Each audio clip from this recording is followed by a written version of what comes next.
Welcome to अपना दोस्त, this is your host doctor Mahbubur Rahman. आज हमें बहुत ही इंटरेस्टिंग पर्सनैलिटी ने ज्वाइन किया है। आज हम उनके एक्सपीरियंस के बारे में बात करेंगे। उन्होंने डिफरेंट कंट्रीज में एज अ वेट काम किया है और सिर्फ काम ही नहीं किया बल्कि बहुत ज्यादा कॉन्टेक्ट्स भी बनाए हैं। तो आज हम उनके एक्सपीरियंस के बारे में बात करेंगे, उनके सैलरी पैकेजेस के हवाले से बात करेंगे और डिफरेंट कंट्रीज में वीजा प्रोसेसिंग प्रोसीजर क्या होता है उसके हवाले से बात करेंगे। तो हमारे साथ मौजूद है डॉक्टर सोहेल अहमद। सबसे पहले तो डॉक्टर साहब आपका बहुत शुक्रिया कि आपने हमें ज्वाइन किया और अपना दोस्त के लिए टाइम निकाला। यू आर वेलकम डॉक्टर महबूब। आपने सबसे पहले एरिड एग्रीकल्चर यूनिवर्सिटी से डीवीएम किया और उसके फौरन बाद ही आप एक्सटर्नशिप के लिए श्रीलंका चले गए। तो आपने ये इंटर्नशिप कैसे हासिल की? क्या प्रोसीजर था? क्या आप हमें हमारी ऑडियंस को ये बता सकते हैं? बिल्कुल, I would love to share. ये इंटर्नशिप्स मैंने देखनी स्टार्ट कर दी थी 6 सेमेस्टर में, 7 सेमेस्टर में। और कोई भी मतलब अनाउंसमेंट नहीं थी इंटर्नशिप की, एक्सटर्नशिप की, कोई अनाउंस हुई हो इस तरह से। तो आई was just checking on the Google and I just search the clinics in the Sri Lanka, and I was just sending the emails that I want to come and join your clinic for externship for this time period।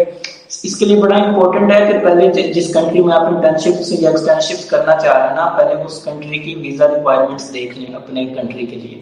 तो visa requirement जो थी वो थी 1 month की ना, usually 1 या 2 month की होती है वीजा रिक्वायरमेंट।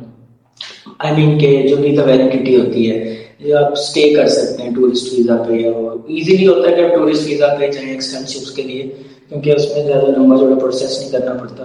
तो आप पहले उसका जो है ना वो देख लिया मैंने कि हम अगर हमें वीजा मिल जाता तो हम उस कंट्री में कितना देर स्टे कर सकते हैं। तो देन आप अप्लाई करना स्टार्ट करें ताकि आपके पास सारी इन्फॉर्मेशन हो, आप ईमेल में वो बता सकें। तो आई वाज जस्ट चेकिंग एंड उसके बाद मैंने वो सारी चीज़ें चेक कर ली और मैं ईमेल कर रहा था कि मैं 1 मंथ के लिए आना चाह रहा हूँ। और डिफरेंट हॉस्पिटल्स वहाँ पे सर्च किए और एक हॉस्पिटल से वहाँ पे एक्सेप्टेंस आ गई, वहाँ पे मैंने एक्सटर्नशिप स्टार्ट कर दी। सो आपने अपना बजट भी उनको बताना है कि मैं ये चीज़ें जो है अफोर्ड कर सकता हूँ अपनी एक्सटर्नशिप में, और मैं ये चीज़ें अफोर्ड नहीं कर सकता। लाइक अगर आप अकोमोडेशन अपनी खुद कर सकते हैं, आपको कोई जानने वाला है तो उनको क्लियर कट वहाँ पे मेंशन करें, ताकि वो जो आपको वहाँ पे अकोमोडेट करने के लिए ना इजी हो जाए, उनका थोड़ा आपके बारे में आइडिया हो जाए कि हमें ये इसके लिए करना है और ये चीज़ें खुद कर सकता है। तो आप जितना क्लियर रहेंगे अपने ईमेल में उतनी जल्दी आपको एक्सटर्नशिप ऑफर होगी। और आप एक्सटर्नशिप करके आए और फिर आपने कुछ टाइम पाकिस्तान में काम किया और उसके फौरन बाद फिर आप थाईलैंड चले गए। तो थाईलैंड में किस तरह आपने जॉब हासिल की या किस तरह सर्च आउट किया, और क्या मतलब एज अ वेटनेरियन आप वहाँ पे काम कर रहे थे और वहाँ पे लाइसेंसिंग के हवाले से क्या प्रोसीजर है? थाईलैंड का इस तरह से था कि I was so much active on my social media accounts, और I was active on the TikTok, Instagram, everything, and I was posting about my stuff जो भी मैं कर रहा था, इवन इन द क्लिनिक्स और द ओटीज और the shelters, whatever I was working. So वहीं से एक मेरी वो पुरानी क्लाइंट भी थी, लेकिन काफ़ी अरसे के बाद उन्होंने मुझे टिकटॉक पे देखा था, तो उन्होंने वहाँ से अप्रोच किया मुझे कि शी नीड्स अ वेट। उस टाइम वो थाई वेट को अफोर्ड नहीं कर सकती थी, so she offered me the job, so I went to Thailand. So this is how I went there. And उसके बाद वहाँ पे प्रैक्टिस करने के लिए कुछ जो थाईलैंड की लाइसेंसिंग रिक्वायरमेंट्स है ना, उनको फुलफिल करना ज़रूरी होता है, अनलेस कि आपको कोई भी बहुत ज़्यादा सपोर्टिव ऑर्गेनाइजेशन मिल जाए जिसको जो आप पे बहुत ज़्यादा पैसे स्पेंड करना चाहती हो आपकी बाकी चीज़ों के ऊपर। अदरवाइज आप जो है लाइसेंसिंग की तरफ जाते हैं, और उसमें ये है कि आपको आपको 1 साल के लिए लेवल 4 तक थाई लैंग्वेज जो है वो सीखनी पड़ती है, और फिर अपना वो जो सर्टिफिकेट होता है और वो आपको बैंकॉक के अंदर ही सीखनी पड़ती है, थाईलैंड में किसी भी स्कूल में। 1 ईयर आप स्टडी वीज़े पे जाते हैं, आप वो सीखते हैं।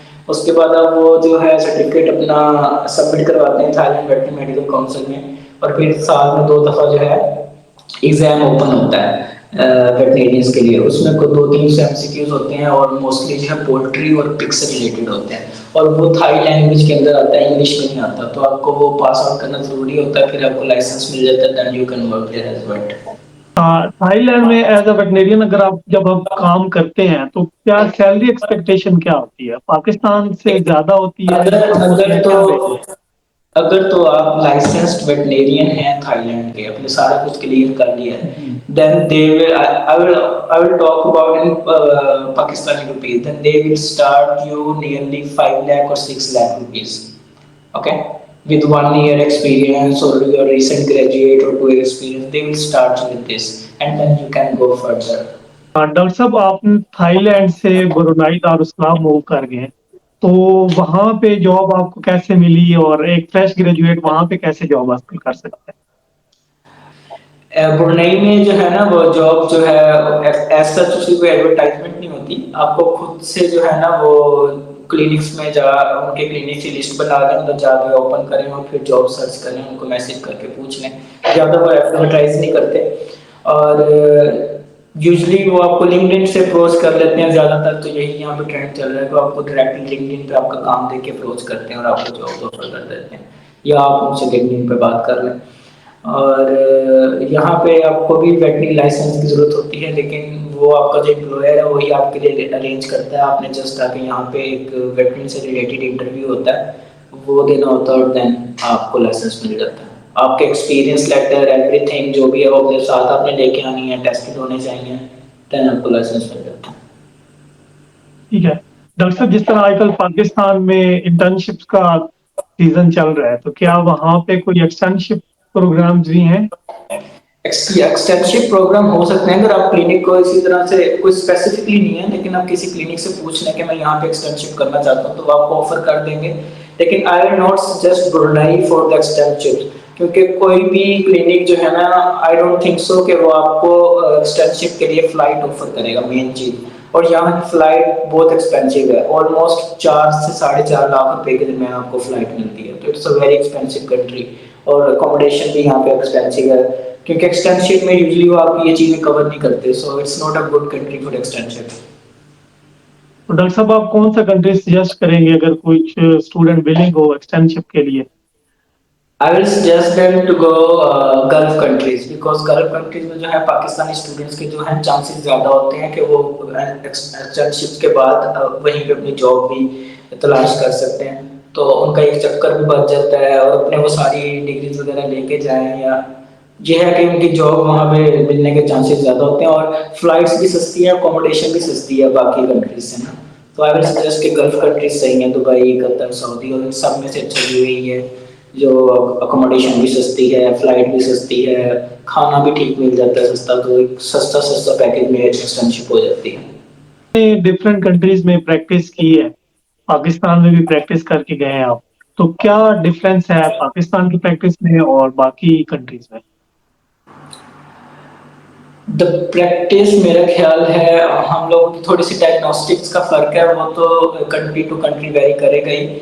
दूसरा प्रैक्टिस में थोड़ा सा एक वेट्स के बिहेवियर का फर्क है, और दूसरा हमारे क्लाइंट्स के बिहेवियर का फर्क है। आई विल से कि हमारे वेट्स का बिहेवियर जो है ना वो ठीक है, लेकिन क्लाइंट्स का बिहेवियर जो है ना वो ज़्यादा मैटर करता है। आपके दूसरे कंट्री के जो क्लाइंट्स हैं ना वो आप पे ज़्यादा रिलाई करते हैं, आप पे ज़्यादा ट्रस्ट करते हैं। हमारे पाकिस्तानी जो क्लाइंट्स हैं वो अपने पेट्स के ऊपर इतना ज़्यादा ट्रस्ट नहीं करते, they trust on the Google, they trust on other things, और वो वेट्स की कोई भी बात नहीं सुनते, तो इस वजह से आई थिंक वेट्स को जो है ना प्रॉब्लम्स होती हैं पाकिस्तान में प्रैक्टिस करने के लिए, तो वो वेट्स को आहिस्ता आहिस्ता अपने क्लाइंट्स का भी माइंड सेट चेंज करना पड़ेगा, वो थ्रू एजुकेशन और किसी न किसी तरह उनको जो है ना माइंड सेट उनका चेंज करना पड़ेगा। इतना ज़्यादा क्लाइंट्स को अपने साथ आपको फ्री करने की ज़रूरत नहीं है, जस्ट पॉइंट इतना ज़्यादा एक्सप्लेन करने की भी क्लाइंट्स को ज़रूरत नहीं होती। मैंने यहाँ पे पाकिस्तानी वेट्स को देखा है, वो क्लाइंट्स को पूरी पूरी एनाटमी, फिजियोलॉजी, फार्माकोलॉजी समझाने लग जाते हैं, so this is not a way for to deal with the client. आप उसको सिर्फ एक सेटिस्फेक्शन दे सकते हैं, लेकिन आप उसको अपनी सारी की सारी इंटरनली जो भी चीज़ें हैं आपको फार्माकोकाइनेटिक डायनामिक्स वो समझाने की कोई ज़रूरत नहीं होती। तो ये एक चीज़ है जो मैंने देखी है। बाहर के वेट्स इस तरह से आपको इतनी ज़्यादा डीपली नहीं समझाते क्लाइंट्स को, वो जस्ट आपको एक ओवरव्यू दे देते हैं कि हम ये ऐसे ऐसे करने लगे हैं, और कॉन्सेंट्स ले लेते हैं। कॉन्सेंट बहुत ज़रूरी है, हमारे डिफरेंट कॉन्सेंट फॉर्म्स होने चाहिए क्लिनिक पे, and then you take the consent and then you are good to create. बिल्कुल ऐसे ही है।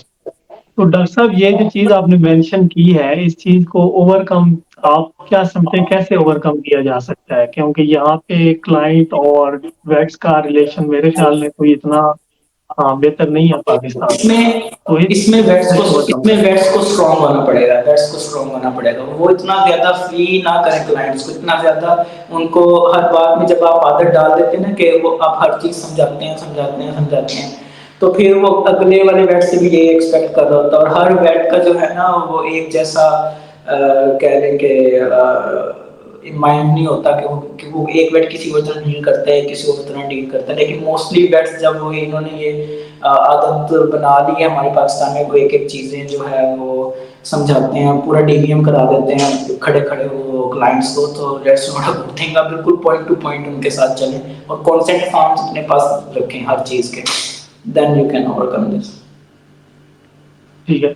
डॉक्टर साहब कुछ कंट्रीज हमने मेंशन किए थे जिनमें मतलब जॉब की अपॉर्चुनिटीज के हवाले से अगर बात करें, तो क्या वेट्स के लिए सिर्फ ये क्लिनिकल प्रैक्टिस के हिसाब से ही जॉब्स हैं या इसके अलावा भी कोई जॉब्स हैं? डॉक्टर साहब I am just into the clinical practice, लेकिन बाकी भी जॉब्स ऑफर होती हैं डेयरी में, पोल्ट्री में। लेकिन मुझे बिल्कुल ऑनेस्टली उसका आइडिया नहीं है। I have never been to the dairy farm और poultry farm ever in my life. So I was just into the shelters pet clinic. सो उसके बारे में आपको आइडिया दे सकता हूँ डिफरेंट कंट्रीज के बारे में कि उसका वेटरनरी लाइसेंस कैसे हासिल करना है डिफरेंट कंट्रीज में। डॉक्टर साहब अगर हम सबसे पहले लॉस की बात करें तो उसमें अगर कोई एक स्टूडेंट एज अ मतलब यंग ग्रेजुएट अगर जॉब करना चाहता है तो उसका प्रोसीजर क्या है? डॉक्टर साहब मैं आपको ना वन बाय वन कंट्रीज के बारे में बताता रहता हूँ। चलिए आपने लाओस का नाम लिया, स्टार्ट हम लाओस से कर लेते हैं। तो लाओस में अपने अगर प्रैक्टिस करनी है तो उसके लिए लाओस में ना कोई भी वेटरनरी लाइसेंस अथॉरिटी मौजूद नहीं है। सो आपको लाइसेंस की तो वहाँ पे जरूरत नहीं है। आप जस्ट वहाँ पे अपना एम्प्लॉय ढूंढेंगे। एम्प्लॉय में आपको पहले और भी देता हूँ, अपने खुद ढूंढना है, लिंक्डइन से ढूंढना है, आप वो उनके क्लिनिक्स पे जाके ईमेल्स करके ढूंढने हैं। वो जैसे भी आपने करना, बेस्ट वे है कि आप उनकी क्लिनिक की लिस्ट बना लें, उनको ईमेल करें और देन दे विल रिप्लाई, अपना आप उनसे बात कर सकते हैं। तो अब एक बात तो हो गई कि चलिए आपको एम्प्लॉय मिल गया। तो उसके बाद जो है मैं आपका एक ओवरव्यू दे देता हूँ। क्योंकि लाइसेंस अथॉरिटीज नहीं है तो वो जस्ट एम्प्लॉयड आपका वर्क परमिट जो है अप्लाई करता है, उसके बाद आप वहाँ पे प्रैक्टिस के लिए एलिजिबल हो जाते हैं। सो हमें कोई भी वहाँ पे एग्जाम वगैरह नहीं देना पड़ता। और लाओस में बहुत सारी अपॉर्चुनिटीज हैं। लाओस की अपने वेट्स की सैलरीज जो है ना वो बहुत कम है। और लेकिन जब भी कोई फॉरेन वेट वहाँ पे आता है तो उसको इतनी ज़्यादा नहीं स्टार्ट में दी जाती, लेकिन $600 $700 इतनी उसको सैलरी ऑफर कर दी जाती है। और यूजुअली वो रेजिडेंस भी दे देते हैं। और फूड लाओस में बहुत सस्ता है। सो अगर कोई यंग वेट है वो डायरेक्टली मूव करना चाह रहा है और इस तरह का स्टेप लेना चाह रहा है तो इस कंट्री को देख सकता है।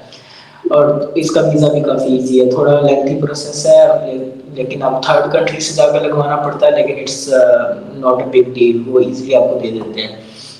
दूसरी हम बात कर लेते हैं कैम्बोडिया की। तो कैम्बोडिया में भी कोई रेगुलेटरी अथॉरिटी नहीं है, सिर्फ एक यूनिवर्सिटी है, सब थोड़े से वेट्स आते हैं वहाँ पे। और कैम्बोडिया में जो है आप जस्ट अप्लाई करते हैं, उसी तरह से क्लिनिक्स ढूंढते हैं और अगर आपको एम्प्लॉय मिलाता है वही आप वहाँ पे जो है ना ई वीज़ा है, ई वीज़ा लेके खुद अप्लाई करके एयरपोर्ट चले जाते हैं। उसके बाद आपका एम्प्लॉयर जो है आपका पासपोर्ट लेके उसको 1 ईयर में कन्वर्ट कर देता है और उधर मिनिमम सैलरी जो है $1,000 $1,200 इससे वेट को स्टार्ट करते हैं अगर आपका 1-2 साल का एक्सपीरियंस है। और इसका बिल्कुल वीज़ा ठीक आपको है। मैंने बताया बहुत ईजी है वो। And then the next one is the Vietnam. Vietnam में भी एक लाइसेंसिंग अथॉरिटी उनकी है, लेकिन वो इजीली जो है वेट्स को अप्रूव कर देते हैं और आप वहाँ पे इजीली काम कर सकते हैं। उधर भी जो है $800-900 $1,000 स्टार्टिंग सैलरी वहाँ पे भी मिल जाती है। इन सब जगह पे ना आपको रेजिडेंस यूजुअली ये लोग प्रोवाइड करते हैं, तो अकोमोडेशन आपको हमेशा मिलती रहेगी। एंड उसके बाद बात करते हैं फिलीपाइंस की। फिलीपाइंस की जो है ना रेगुलेटरी अथॉरिटी है, पहले नहीं थी, अभी उनकी बन गई है। तो उसमें जो है ना, लेकिन अभी भी उनका ये है कि कुछ क्लिनिक्स जो है लाइसेंस वेटरनरियन हायर करते हैं, कुछ नॉन लाइसेंस वेटरनरियन हायर करते हैं। तो आप जो है नॉन लाइसेंस वाली कैटेगरी में अप्लाई कर सकते हैं। उसकी जो है सैलरी जो है ना उनकी हिसाब ऐसे करने के $200-300 कम होती है। तो आप वहाँ पहले नॉन लाइसेंस काम कर सकते हैं, उसके बाद आप वहीं पे प्रिपरेशन करके सारी चीज़ें करके जो है लाइसेंस बाद में ले सकते हैं। तो आपकी वहाँ पे भी $1,000-1,200 सैलरी होती है। और अच्छी क्लिनिक्स हैं, इन सब की जो प्रैक्टिस है डायग्नोस्टिक्स इन सब में बहुत अच्छे हैं। And then we can talk about the next Sri Lanka. Sri Lanka में जो है अभी आजकल एक यूके की ऑर्गेनाइजेशन ऑपरेट कर रही है, मुझे उसका नाम नहीं याद आ रहा। आप जो उस पे गूगल पे लिखेंगे श्रीलंका में जो यूके की ऑर्गेनाइजेशन है इस तरह कुछ करके, तो वो आपको वहाँ पे ना शो हो जाएगा। अभी राइट नाउ उनको वहाँ पे veterinarians, vet nurses, senior vet nurses सब कुछ चाहिए। तो वो जो है आपको हायर कर रहे हैं अभी, और वो फर्स्ट 3 मंथ आपको श्रीलंका के हिसाब से सैलरी देंगे। तो वो जो होती है ऑलमोस्ट ऐसे कहने के 80-90 हजार या लाख रुपए कुछ बनती है। उसके बाद 3 मंथ प्रोबेशन कंप्लीट करने के बाद वो आपको जो है आपकी जो है ज्यादा सैलरी कर देंगे। तो वो भी एक अच्छा चांस है अगर कोई वहां जाना चाह रहा है। श्रीलंका की टिकट भी इतनी एक्सपेंसिव नहीं है और अच्छा कंट्री है, बीच के ऊपर काम हो रहा है, बड़ा नेचुरल इन्वायरमेंट है, और यूके का ऑर्गेनाइजेशन है, डायग्नोस्टिक्स भी काफी अच्छी है उनके पास। और वही आपका लाइसेंस जो है ना वहाँ से प्रोसेस करवा लेंगे। उसके लिए आपको जो है एक एग्जाम देना पड़ेगा श्रीलंकन मेडिकल काउंसिल में। और देन मालदीव में राइट नाउ सिर्फ एक ही हॉस्पिटल है, वो थाईलैंड वालों का है, लेकिन वो थाई के अलावा कोई भी बंदे जो हायर नहीं कर रहे। वो इन फ्यूचर एक अच्छी चीज़ है कि अगर आप कोई बिजनेस अगर करना चाह रहे हैं ना तो वहाँ पे तो वो मालदीव जाके जो है कैट्स के लिए हॉस्पिटल खोल सकता है, क्योंकि पूरे मालदीव में एक भी डॉग अलाउ नहीं है, तो सिर्फ कैट्स ही होती हैं वहाँ पे। तो एक ये अच्छा बिजनेस है किसी के लिए अगर वो वहाँ पे जाकर कैट्स का हॉस्पिटल ओपन करता है, क्योंकि अभी तक सिर्फ एक ही हॉस्पिटल है पूरे मालदीव में। And then we can talk about the Seychelles. Seychelles जो है ना वो वीजा फ्री कंट्री है पाकिस्तान के लिए, ये बड़ी अच्छी बात है। तो अगर आप कोई एक्सटेंशिप्स वगैरह पे जाना चाहें तो वहाँ पे एनिमल वेलफेयर सोसाइटी ना और कुछ क्लिनिक्स भी बने हुए हैं, तो आप वहाँ पे उनको अप्लाई करके तो आप एनिमल उधर जाके ना प्रैक्टिस कर सकते हैं एक्सटेंशिप के लिए। लेकिन उनकी भी कोई ना वेटरी लाइसेंसिंग अथॉरिटी नहीं है, तो आप एज ए वेट भी बाद में काम कर सकते हैं। लेकिन सीशेल इसलिए मैं रिकमेंड नहीं करूंगा क्योंकि वो काफ़ी दूर है और उसकी फ्लाइट ज़रा एक्सपेंसिव है। बाकी अगर कोई फिर भी रिस्क लेना चाहता है या वैसे ही एडवेंचरस कोई प्रैक्टिस करना चाहता है तो वह जाके कर सकता है। और ब्रुनेई और थाईलैंड के बारे में मैंने पहले एक्सप्लेन कर दिया है। और इसके अलावा मलेशिया मलेशिया की बात कर लेते हैं। मलेशिया में जो है हमारी कुछ 2-3 पाकिस्तान की यूनिवर्सिटीज़ हैं वो रजिस्टर्ड हैं, तो उन लोगों को मलेशिया का जो है ना एग्ज़ाम वो नहीं देना पड़ता। तो जो यूनिवर्सिटी रजिस्टर्ड नहीं है उनको एग्ज़ाम और इंटरव्यू देना पड़ता है, उसके बाद उनको लाइसेंस मिलता है। तो यूजली जो वहाँ पे क्लिनिक्स हैं वो उन्हीं बंदों को पाकिस्तान से हायर करते हैं जिनकी ना रजिस्ट्रेशन हुई है। जो आज की हुई है, यूएफ की हुई है, गोमल की और यूपीआर की है, ये रजिस्टर्ड है वहाँ पे। तो अगर कोई दूसरा भी बंदा हो उसके लिए भी है कि अगर आपका एम्प्लॉयर अच्छा हो ना तो वो आपको फिर सपोर्ट कर देते हैं कि चले वो आपको तैयारी करवा देते हैं और आपको हायर कर लेते हैं, उसके बाद आपका लाइसेंस आ जाता है। लेकिन वहाँ पे भी जॉब हासिल की जा सकती है मलेशिया का भी। लेकिन ये है कि कोई इतना बड़े एग्जाम्स नहीं होते जो लाइक गर्ल्स इस तरह के एग्जाम्स होते हैं, काफ़ी ज़्यादा बड़े नहीं होते। लेकिन इन सब में से एक टफ कंट्री था थाईलैंड, क्योंकि ना वो नेवी एक्सेप्ट करता है ना वो आरसीबी एक्सेप्ट करता है, वो सिर्फ अपना थाई लैंग्वेज के अंदर एग्जाम एक्सेप्ट करता है। तो इसलिए वो रिकमेंडेड नहीं है। बाकी सारे कंट्रीज आप देख सकते हैं कि वहाँ इंग्लिश वगैरह होती है तो आप वहाँ पे काम कर सकते हैं।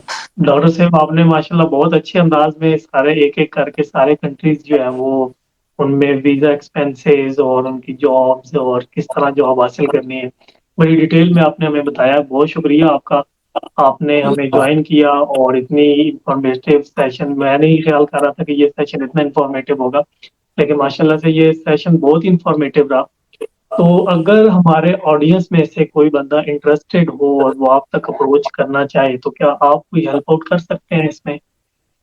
I can just help out with the procedure. मैं उनको प्रोसीजर बता सकता हूँ, बट यूजली पीपल डिमांड के आप हमारी किसी एम्प्लॉयर के साथ बात करवा दें। सो this is not a culture here in these countries, आप किसी से बात नहीं कर बिल्कुल सकते। ऐसे ही है, मैं भी आई ये कैन आई प्रोसीजर कैन की ही टेल बात कर रहा हूँ। देम या I can tell them a way out कि वो किस तरह से अप्रोच कर सकते हैं वहाँ पे। और वो यूजली मैंने अपनी वीडियोस में बताया भी, लेकिन फिर भी अगर कोई स्पेसिफिक पॉइंट पे आगे मुझसे कोई स्पेसिफिक कोई चीज पूछना चाह रहा है तो you can share my Instagram और Facebook account, you can share my things. हाँ डॉक्टर साहब आपका बहुत शुक्रिया कि आपने ये भी हमें कह दिया कि हमारे ऑडियंस आपसे कांटेक्ट कर सकते हैं। बहुत शुक्रिया आपका, आपने हमें ज्वाइन किया and thank you so much. You are welcome doctor, thank you.